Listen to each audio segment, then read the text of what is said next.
accommodate to that data exchange, but we can do it in reverse, right? Like we can take, the USB and put it into the PC and take the 8 GB and put it onto our terabyte hard drive, right? And like that will kind of work that way, but it won't work like the other way around, right? You wouldn't be able to take the banking system, the military system, the entire network grid of an infrastructure of computer systems, and in which that regulate through a quantized system, and in which that assimilate to a set of data, and take that onto a fucking USB. You know what I mean? You'd have to build a fucking huge data center. Like you wouldn't even be able to build a huge data center in the ocean, to be honest. We've already done those tests, so like.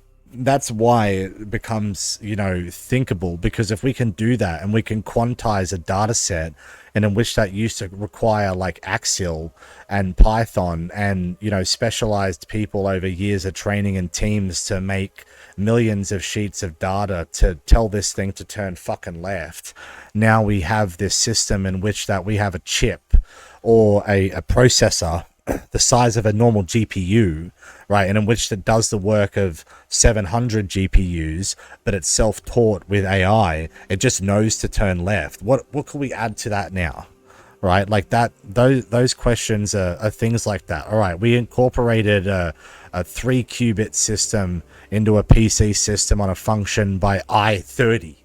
We just had to call it I-30. There is just the reason why we call it I-9 is because of blah, blah, blah, because of the fucking chipset, blah, blah, blah. But we have to call this fucking I-30. There is just no reason for us to even release I-1 to 29, right? And or whatever the fuck, right? And 21 or whatever, right? And like you look at that and you think, all right, well, it costs me now fucking $25,000 to have a computer, and in which that realistically uses less power in some sense, right? But like in theory is still like 15 years away.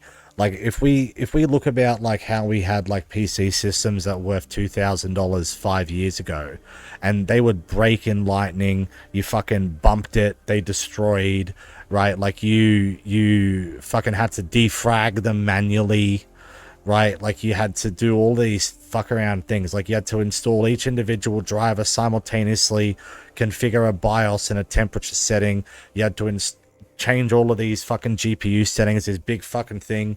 The fans would just get covered in dust, and if you just bumped it with your elbow, it would blow up.